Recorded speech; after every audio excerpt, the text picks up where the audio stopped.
Might be... Oh! Oh, come on!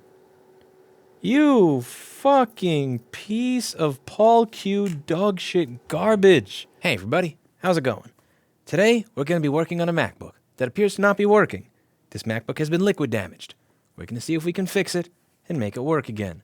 Maybe while all of you watch. Maybe while all of you watch. So let's see what's wrong with this device. See if we can make it work again. See if we can make it great again.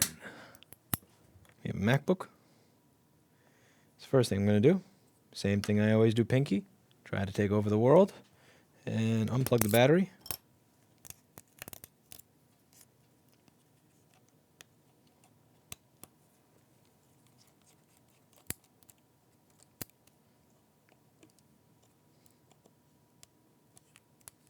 Now, usually I decide that I'm going to just go ahead and plug it in immediately and see how much power it's taking. But in this case, I'm not doing that immediately because there is some very obvious corrosion and crud right over here. Sweet mercy. Sweet mercy. Hello, T. Kozak, and thank you. Sweet effing mercy indeed.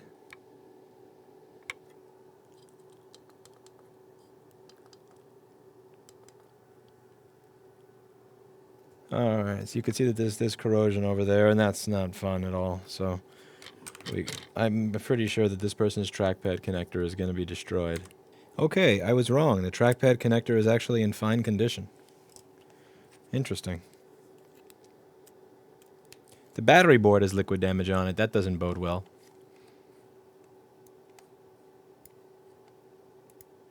Any thoughts on Apple's M1 SoC? It seems fast and energy efficient. 20 volts, 10 milliamps. So we are getting 20 volts, so pp3v3_g3 hots there. Okay, so we're going to take the board out of the case. Now let's see if anybody here watching has an idea. When you have an 820-00840 or 820-800875 board, and it is taking 10 milliamps at 20 volts and not pulsing, where would you begin to look in your troubleshooting quest? Don't you say that out loud, Aaron. Don't you say that. Don't you wish that on me. Don't you wish that on me. Aaron's mean. Aaron is a mean, mean dude.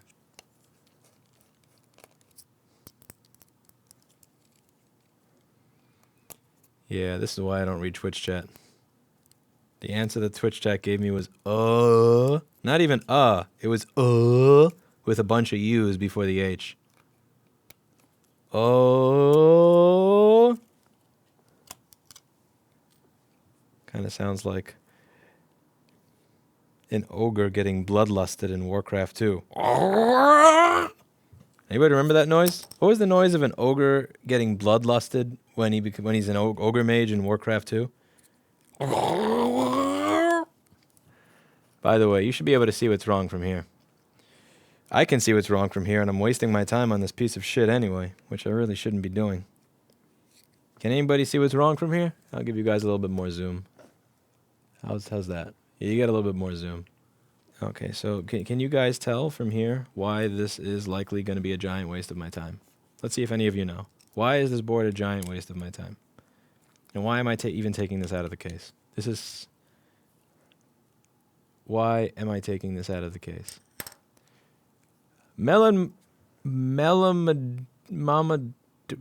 whatever the fuck you. I'm going to call you Melon, okay?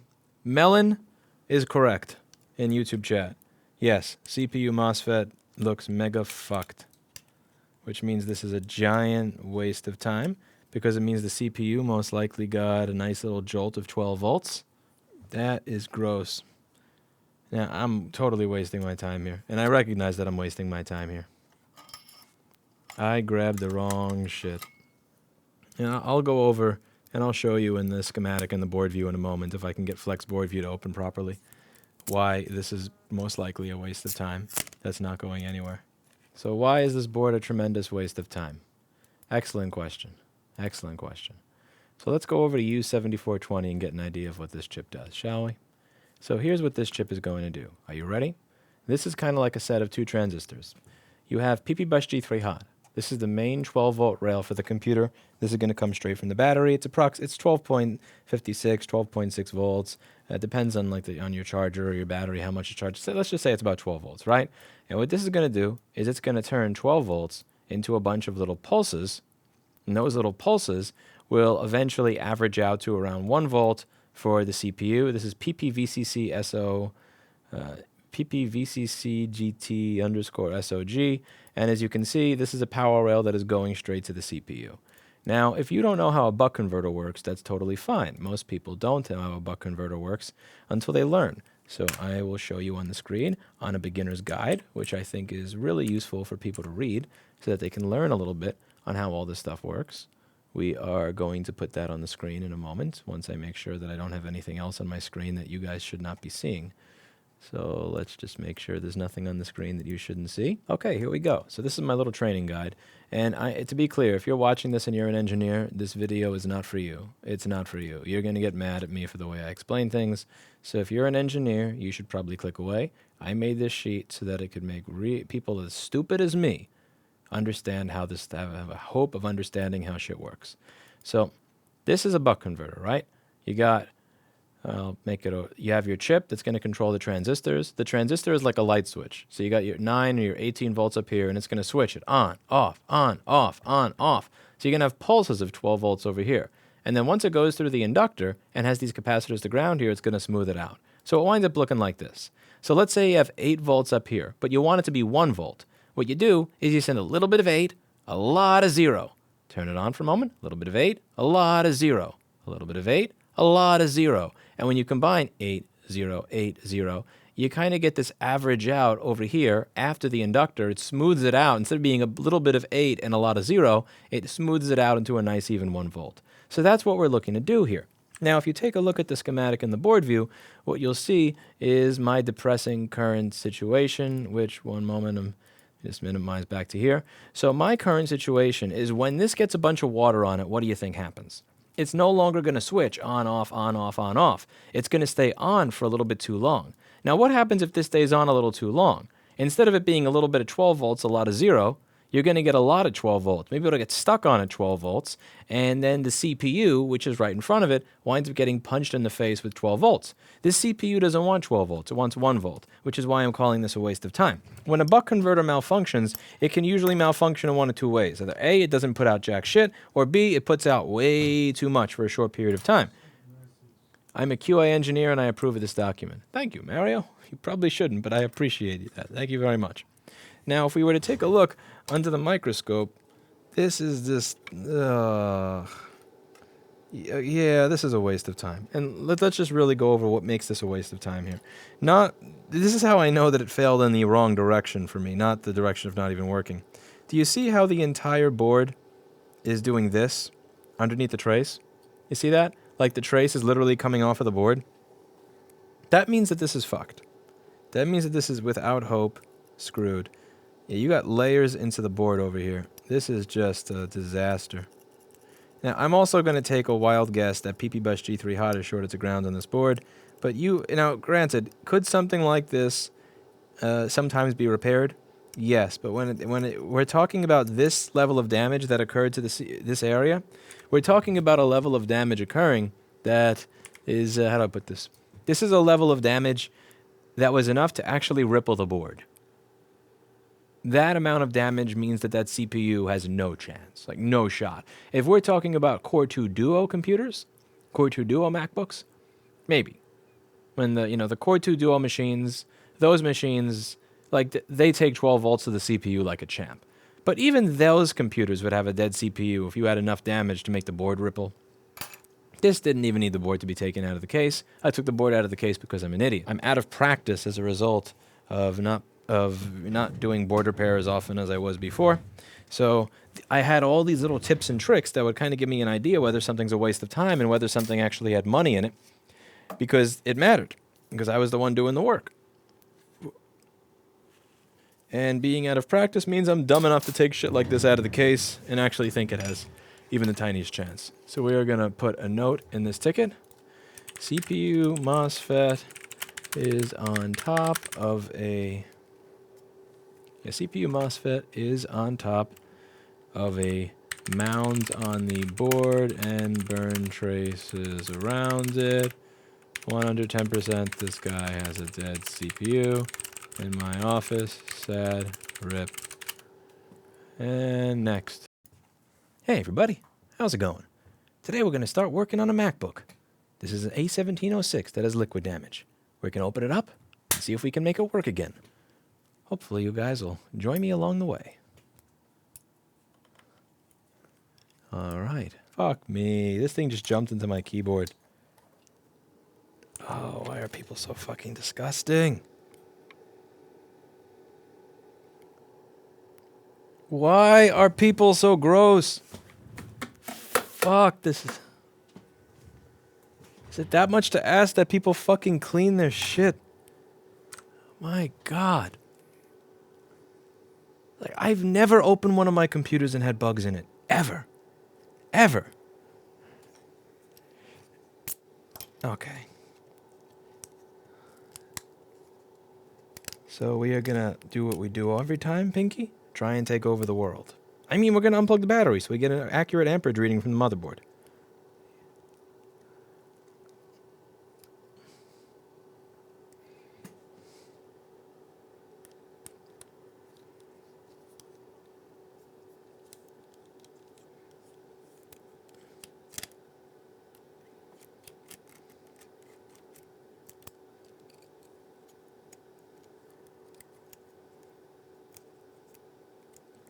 Okay, we're going to see how much amperage this is taking.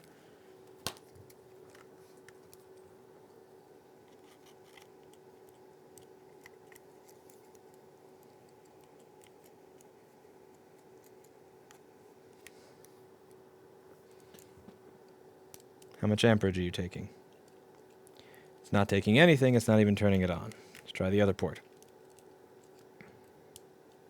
Okay, 5 volts. 5 volts, 10 milliamps. This is not even going to 20. So let's take the board out and see what we have in here. Sure isn't, Vamian. You got screwed. Bruh, you're poof. You're poof. I can't talk to Gen Z people anymore. I don't understand what they're saying. They speak a completely different language. Now I know what it feels like to be a boomer and not know what, quote, kids these days are talking about. Somebody actually typed, bruh, poof. Bruh, you're poof. Bruh, you're poof. Bruh, you're poof to you as well. I am not wearing gloves because I was lazy. I usually wear the gloves to protect me, not to protect the computer.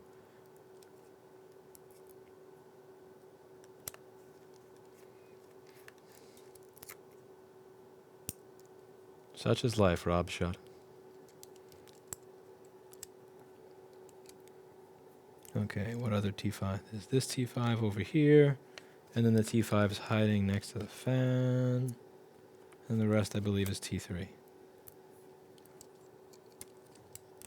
This computer is going to give me Omicron. I already see a little bit of corrosion over there. I don't want to get Omicron from the computer.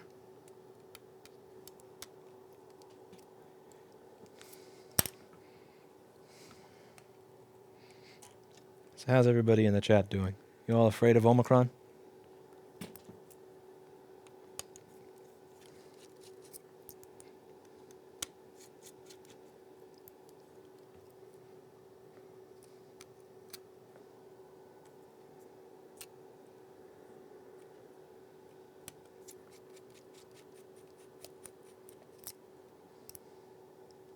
I never thought of doing that. Okay, Google. Okay, Google. Okay, Google.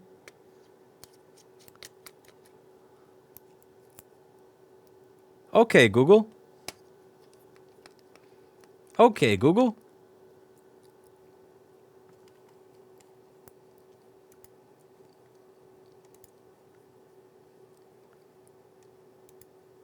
Okay, Google. I wonder if I activated anybody's smart devices there. I ate Omicron for breakfast. Well then.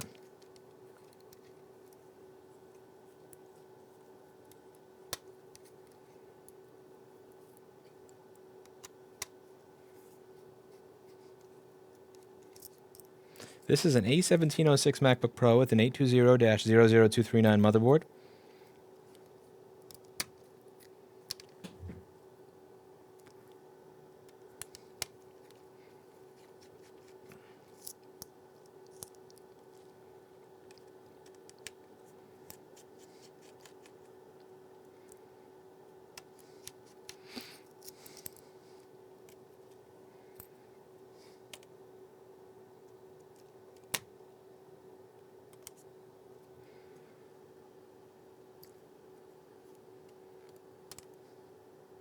Preliminary data is that while Omicron is more transmissible, it's less deadly.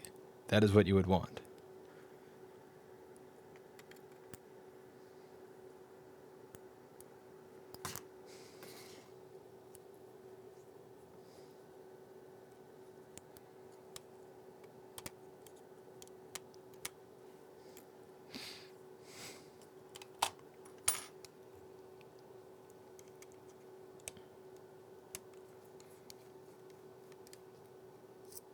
Use Staten Island accent the next time you try OK Google. I can't. It actually takes me about a day or so to get back into that. I don't have a Staten Island accent anymore. I did a lot of work to give that up. You have no idea how much work went into giving that up. I mean years of listening to the way that I sounded, listening to the way that I came off, and then because here's the problem with having a Staten Island accent. Outside of New York City, people can tell you're from New York City, and you get treated shittier because they hate people from New York City. Inside New York City, they can tell you're from Staten Island and you get treated worse for being from Staten Island. So having a Staten Island accent has no win because outside of New York City, it's just enough New York that people hate you. And inside of New York City, it's Staten Island so they hate you. So I've done a lot. I've done a lot of work to really work that accent out of my Oh! Oh, come on! You fucking piece of Paul Q dog shit garbage. The fuck? Okay. Does anybody understand why this is a bad thing? It's fucking Paul Q bullshit right there.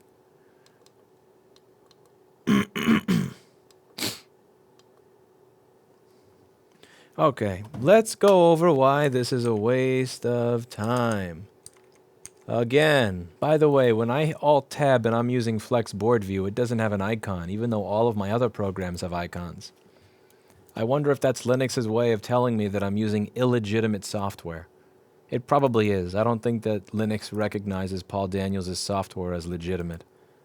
Perhaps it'll install a virus on my system. I don't know. Okay, let's go over why this next piece of my queue is a complete fucking waste of time. And how, by the way, for any of you wondering, this design flaw that I'm going to demonstrate to you is true in today's Apple products. You could go to an Apple store today and have the exact same issue that this person had because they have not changed this design, to my knowledge, in 5 years. This affects a lot of people and it makes the device less repairable into the future. So let's just go over this over here. So if I were to find a display connector, this is the display connector. Now, why do I have this issue? Well, water typically is going to get in over there because that's the edge of the computer. When people spill things, it usually gets on the edge. And when you take a look, I want you to tell me what you notice here. So you have pin 1 is actually routed next to pin 43. So whoever was designing the schematic said that the data lines going to the CPU should be as far away as humanly possible from this 50-volt backlight power line, which it makes sense. However, in reality, the way this wound up getting routed is the data line that goes to the CPU for image data, because here the graphics card is integrated into the CPU. This is using Intel graphics. See that little line? EDP stands for Embedded Display Port, not Emotionally Disturbed Person. And right next to the line that goes to the CPU, you have PPV out SO LCD backlight, which is a 50-volt power line. So when corrosion gets there, you are directly shorting 50 volts to the CPU. That's an overclock that not even Linus is going to recover from. So there's really not much to do on this machine except for replacing the CPU. And replacing the CPU on this particular model, when you take into account the cost of the CPU, when you take into account the amount of time it takes, and when you take into account that other things could be wrong with this board, and above all, that the only place I can get this particular CPU is from some place like golden chipset or CIC where they probably took it off of a dead donor board that might have been dead because it had a dead CPU? Bruh, not really worth it. We do CPU replacements on the newer models for data recovery, but that goes over $1,000. It's not something that's economically viable on the cheaper or older devices.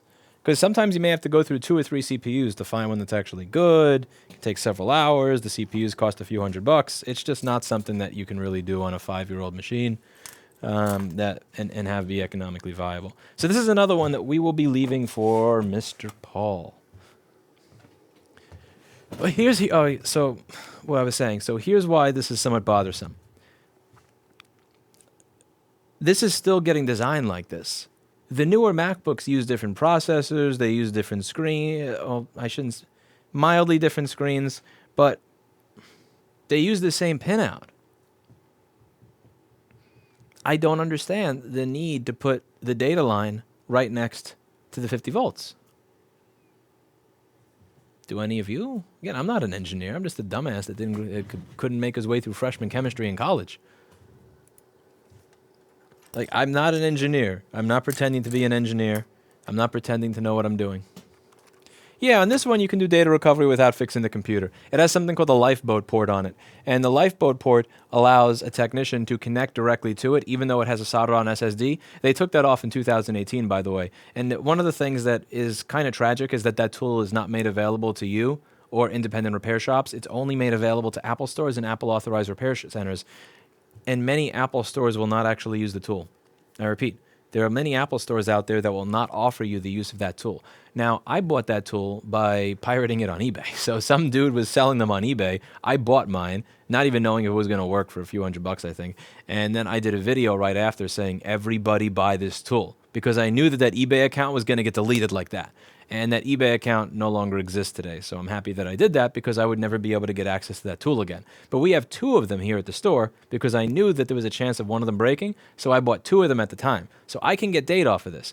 And this is one of the other reasons that I never joined the IRP program is there are certain items that you're just not supposed to have access to. And I have access to them and they're in my store.